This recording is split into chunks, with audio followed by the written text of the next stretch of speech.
Since we're sitting here getting Paul's bearings back and taking a low blood sugar moment, we thought we'd talk to you about this Sedona real estate market as well. And so last year, I would probably equate it to what was happening in the job market. It's probably one of the slowest markets since about 2007, 2008. Last year or two have been kind of slow. Mm-hmm. And I think, at first, what was attributing to that was interest rates, obviously, but also high prices for homes. Both. And those two things really kind of had people kind of take a step back and didn't want to move because they took advantage of low interest rates. Yeah, they have a COVID rate at like 2.8%. So, people generally every 5 years move up. But you don't want to move up if you're sitting on a 2.8% 30-year loan. Now you got to qualify for at a 7% rate at a bigger house. They just say forget it. What they say is they'll wait. So I think personally, the last year or two, I think a lot of buyers are waiting on the sidelines. I think they're waiting, and I think when rates get down to like high fives, under 6, in like a year from now, let's hope and pray. Year and a half, I think that we'll see a really good market in real estate. I think it's real estate's 2 steps forward, 1 step back, 2 steps forward, 1 step back. We're in the step back right now. So good buyer's market. I think the other thing too that we have, in working with buyers that we've seen is that, especially in the Sedona market, a lot of buyers want brand new and shiny. And there hasn't been a lot of new construction in the Sedona market. Toll Brothers is coming in. They do have a neighborhood in West Sedona. It's not going to have really big panoramic Red Rock views, but it does have the Toll Brothers name, and we all know they build a beautiful house. Yep. You are going to have to get in your car and drive places.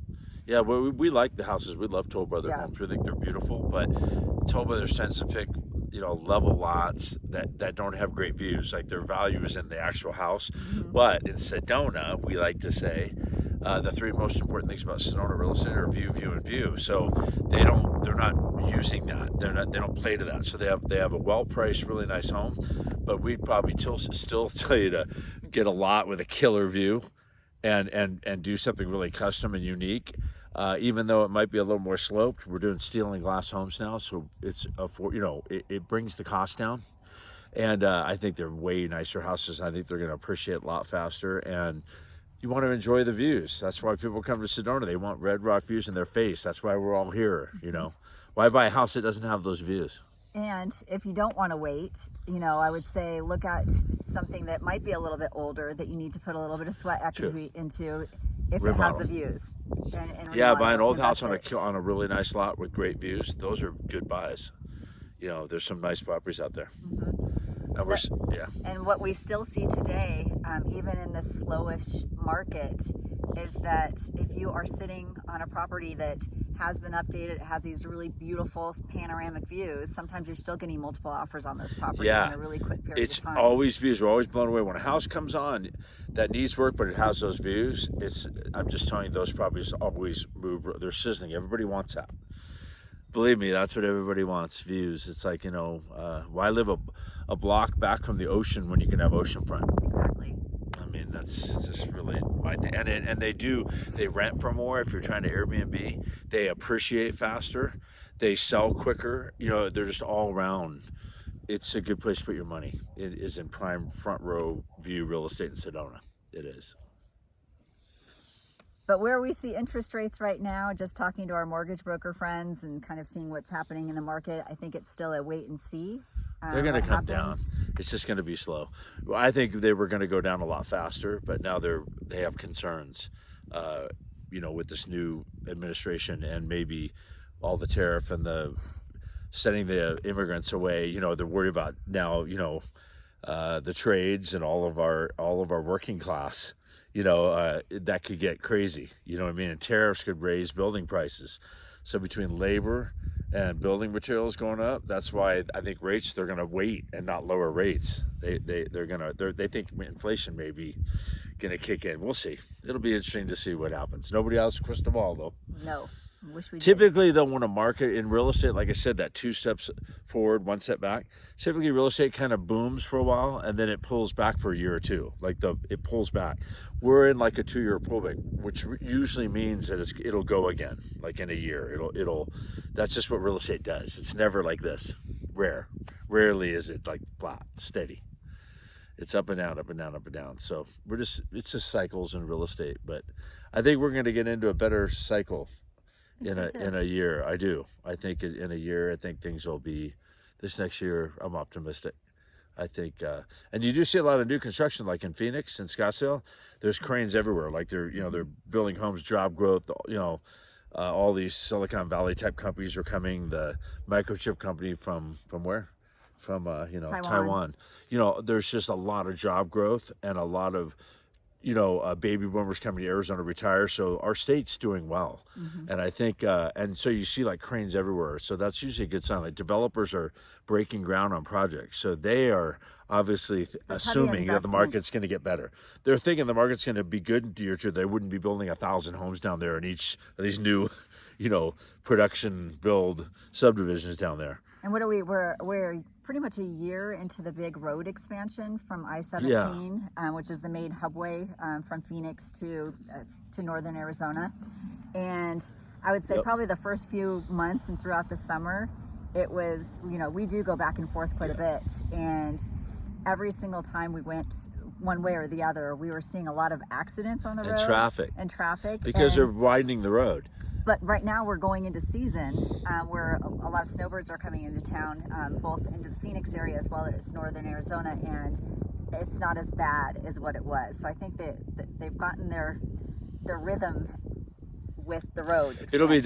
It'll be done in like a year, I think. It's like a $400 million, and it's basically what it's gonna do is take it from a 2-lane each way, 4-lane, to like 8-lane, 4 each way. And I'm telling you, it's new pavement. So I think they mix rubber with it to make it quieter. So it's going to be a really, really beautiful, not congested drive. That there'll be trucks on the right lane, but now you'll be able to go in the fast lane. And we do 85 up here, 10 over the speed limit. And that's what you can drive by a cop going 10 over. They're going to give you a ticket at 12 over, 14 over.